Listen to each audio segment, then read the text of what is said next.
Afternoon दोस्तों, मैं लोकेश जैन उदयपुर से वेलकम करता हूं मेरे यूट्यूब चैनल पे और हाथ जोड़कर विनती करता हूं कि अगर आप मेरे चैनल पर नए हैं तो सब्सक्राइब करके मुझे आशीर्वाद दें, क्योंकि मैं लाता हूं एक गवर्नमेंट जॉब की बहुत बेहतरीन अपडेट्स सबसे पहले, सबसे एक्यूरेट। स्टार्ट करता हूं आज का वीडियो दोस्तों। आप चाहे तो मुझे इंस्टाग्राम पर भी फॉलो कर सकते हैं लोकेश जैन, और अगर आप मुझे चाहें तो यूट्यूब पे सब्सक्राइब कर सकते हैं। फेसबुक पे आप मुझे फ्रेंड रिक्वेस्ट दे सकते हैं, या आप मुझे इंस्टाग्राम पे फॉलो कर सकते हैं। इंपॉर्टेंट वीडियो स्टार्ट करते हैं दोस्तों। कोविड में चाहिए लैब टेक्नीशियन, भर्तियों को पूरा करने में सरकार की रुचि नहीं। लैब टेक्नीशियन, सहायक रेडियोग्राफर व ईसीजी कार्मिक भर्ती होनी है पूरी। यहाँ पर बड़ी खबर ये आ रही है दोस्तों, जयपुर राजस्थान से, कि वर्तमान में प्रदेश में लैब टेक्नीशियन, सहायक रेडियोग्राफर और ईसीजी कर्मियों की सख्त आवश्यकता है। सरकार ने पिछले जून में विज्ञप्ति जारी कर भर्तियां निकाली थी। भर्ती की प्रक्रिया पूरी कर गई थी, लेकिन मामला कोर्ट में जाने से अंतिम चयन सूची जारी नहीं हो सकी। दूसरी ओर लैब टेक्नीशियन के 439 पदों पर अभ्यर्थियों को ज्वाइनिंग देने के बाद शेष पदों पर भर्ती लंबित रही है, और यहाँ पर रेडियोग्राफर और ईसीजी की अंतिम फाइल सूची अभी तक जारी नहीं, चयन सूची अभी तक जारी नहीं हुई है। इसे लेकर उम्मीदवारों ने आंदोलन की चेतावनी भी दी है। आरटीपीसीआर टेस्ट में लैब टेक्नीशियन की भूमिका महत्वपूर्ण है। सरकार के पास पर्याप्त लैब टेक्नीशियन नहीं है। उम्मीदवारों का कहना है कि प्रशिक्षित छात्र छात्राओं के सैंपल कलेक्शन करवाया जा रहा है।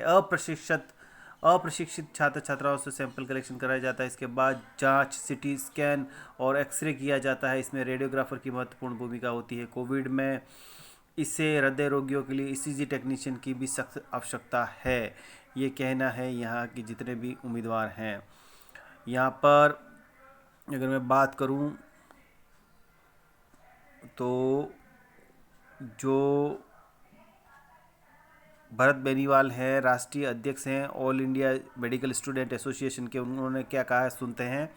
वो कहते हैं लैब टेक्नीशियन, सहायक रेडियोग्राफर व ईसीजी टेक्नीशियन की पैरामेडिकल भर्ती को समय पूरा नहीं किया जाता है तो विभाग की बड़ी लापरवाही को दर्शाता है। स्टाफ की कमी भी आम लोगों की ज़िंदगी के साथ खिलवाड़ हो रहा है। अब कौन कौन सी भर्तियां हैं मैं बताता हूँ। सबसे पहले ईसीजी भर्ती है, 195 पद हैं, अंतिम सूची का इंतज़ार है और बीत चुके हैं 11 माह। ईसीजी टेक्नीशियन की सीधी भर्ती मेरिट के आधार पर कुल 195 पदों के लिए निकाली गई थी। आवेदन तिथि यहाँ पे 30 जून थी। 8 से 15 मार्च तक पात्रतावस्था दस्तावेज सत्यापन हुआ। 100 के करीब पद रिक्त होने की संभावना है। 11 माह बाद भी अभ्यर्थियों को अंतिम परिणाम जारी होने का इंतज़ार है। तो यहाँ पर 195 पद ईसीजी के हैं, अंतिम सूची का इंतज़ार है, 11 माह बीत चुके हैं। दूसरा है सहायक रेडियोग्राफर भर्ती, 1058 पद हैं, अंतिम परिणाम जारी होने की प्रतीक्षा अभी तक की जा रही है। सहायक रेडियोग्राफर सीधी भर्ती 2020 कुल 1058 पदों पर निकाली गई थी। यह मेरिट आधारित भर्ती थी। आवेदन तिथि यहाँ पे 15 से 20 जून, फिर 30 दिन बढ़ाकर 30 जुलाई कर दी गई। कुल आवेदन 2639 थे। राजस्थान पैरामेडिकल काउंसिल की मान्यता प्राप्त अभ्यर्थी 750 से 800 ही थे। उनका दस्तावेज सत्यापन हो चुका है। इससे बाद भी अभ्यर्थियों को अंतिम सूची जारी नहीं की गई है और इसका इंतज़ार है। तीसरी है लैब टेक्नीशियन भर्ती, 1139 पद हैं। 1 वर्ष बाद भी पूरी प्रक्रिया नहीं हो पाई है। इस भर्ती में 1139 पदों पर भर्ती निकाली गई थी। लैब टेक्नीशियन भर्तियों पर सीधी भर्ती, यहाँ पर मामला कोर्ट में जाने के कारण यहाँ पर 439 पदों पर एक चयन सूची जारी कर दी गई, लेकिन शेष पदों पर अभी भी अभ्यर्थियों को इसका इंतज़ार है दूसरी सूची का। ये थी खबर लैब टेक्नीशियन वगैरह की। प्रदेश में 1,40,000 प्रशिक्षित नर्सिंग कर्मी है दोस्तों। नर्सिंग सेक्टर के एक्सपर्ट के अनुसार प्रदेश में 1,40,000 नर्सिंग कर्मी पंजीकृत हैं, और जो प्रशिक्षित हैं, जो ज़्यादातर निजी क्षेत्र में काम कर रहे हैं, लेकिन कोरोना की वजह से लगातार हुई भर्तियों में इनको सरकारी नौकरी का सपना पूरा हो चुका है या हो सकता है। अगर बात करूं नर्सिंग क्षेत्र की, तो 1 साल के अंदर यहाँ पे जो भर्तियां हुई हैं, NHRM में संविदा बेसिस पे GNM 2000, नर्स ग्रेड द्वितीय भर्ती सेकंड ग्रेड 2018 की यहाँ पे 6500 भर्ती, CHO की 7000 भर्ती, अर्जेंट बेसिस पे 2500 भर्ती और प्रस्तावित 25000 भर्तियाँ और हैं जो अभी होनी है, जिसके बारे में मुख्यमंत्री जी ने कल ही ये बयान दिया है। देख सकते हैं कि गांवों के लिए टेम्प्रेरी बेसिस पर 1000 डॉक्टर्स और 25,000 नर्सिंग स्टाफ को लेंगे सेवाएं। मुख्यमंत्री ने कोरोना समीक्षा बैठक में जानकारी इसकी दी थी। ये सब बहुत बढ़िया बात है, आप लेंगे। दूसरा, ये कोरोना से जंग के लिए मिल सकते हैं 93,000 योद्धा, कोरोना योद्धा 93,000 की ज़रूरत है। 18,000 भर्तियाँ पूरी हुई है, 25,000 पदों पर प्रस्तावित है। बट यहाँ पे गवर्नमेंट कहीं पे भी कुछ नर्सिंग सेक्टर के युवाओं को संजीवनी मिल सकती है, लेकिन यहाँ पे गवर्नमेंट कितनी सजग है, क्योंकि 50,000 युवा निःशुल्क सेवा देने को भी यहाँ प्रस्ताव दे चुके हैं, जो कलेक्टर को या जनप्रतिनिधियों को अपना प्रस्ताव दे चुके हैं कि हम निःशुल्क सेवाएं देना चाहते हैं। तो उनको सलाम करता हूँ। लेकिन यहाँ पे गवर्नमेंट को चाहिए कि जो भी भर्तियाँ लें, इस समय पे UTP बेसिस पे भर्तियाँ ली जा रही हैं, यानी कि अर्जेंट टेम्प्रेरी बेसिस पे। लेकिन दोस्तों, उसमें 7,000 रुपये, इन्होंने 7,900 रुपये सैलरी दे रहे हैं। क्या घर परिवार इससे चलाया जा सकता है? क्या पेट पाला जा सकता है? क्या फैमिली चलाई जा सकती है एक नर्सिंग स्टाफ की 7 या 8,000 में?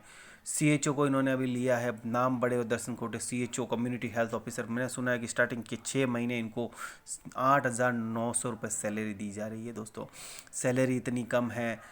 संविदा बेस पे हैं, टेम्परेरी बेसिस पे हैं, कॉन्ट्रैक्ट बेस पे हैं। इनको परमानेंट करेंगे नहीं करेंगे, 2 साल 3 साल 5 साल बाद, किसी प्रकार की कोई जानकारी नहीं है। न इनको कोई अलग से बीमा दिया जा रहा है, न कोई सुविधाएं दी जा रही हैं। तो आज कोरोना काल में अगर इनको लिया भी जाता है और इनको परमानेंट नहीं किया जाता है, या इनकी सैलरी इनकी योग्यता के अनुसार नहीं की जाती है, तो इनके साथ सरासर धोखा होगा और एक इनका मिसयूज़ होगा। क्योंकि ये कोरोना योद्धा हैं। कोरोना आज के समय में सबसे ज़्यादा जो ज़रूरत है चिकित्सा और स्वास्थ्य विभाग में ह्यूमन रिसोर्स की, मानव संसाधन की, और उस कमी को पूरा करने के लिए हमारे पास पर्याप्त नर्सिंग स्टाफ 1,40,000 पंजीकृत स्टाफ पूरे राजस्थान में है, जो कि प्राइवेट सेक्टर में काम कर रहा है। तो उसको भी लिया जा सकता है। वॉलेंटियर्स काम करने को तैयार हैं, लेकिन गवर्नमेंट इनको कितनी सुविधाएं दे पाती हैं, ये देखने वाली बात होगी। ये रिपोर्ट बहुत ही इंपॉर्टेंट थी दोस्तों, क्योंकि यहाँ पे देख सकते हैं आप लैब टेक्नीशियन, ECG भर्ती, सहायक रेडियोग्राफर, इन सब में कोविड का टेस्ट होता है, NT-PCR का उसमें ज़रूरत है दोस्तों। इसके बाद ये CT स्कैन वगैरह करते हैं, उसमें रेडियोग्राफर की ज़रूरत होती है। फिर दोस्तों इसके बाद अगर एक्सरे करते हैं या किसी भी प्रकार की जांचें करते हैं, तो उसमें लैब टेक्नीशियन की ज़रूरत होती है। तो ये तो सारी भर्तियां वही हैं जो इस समय ज़रूरत की हैं।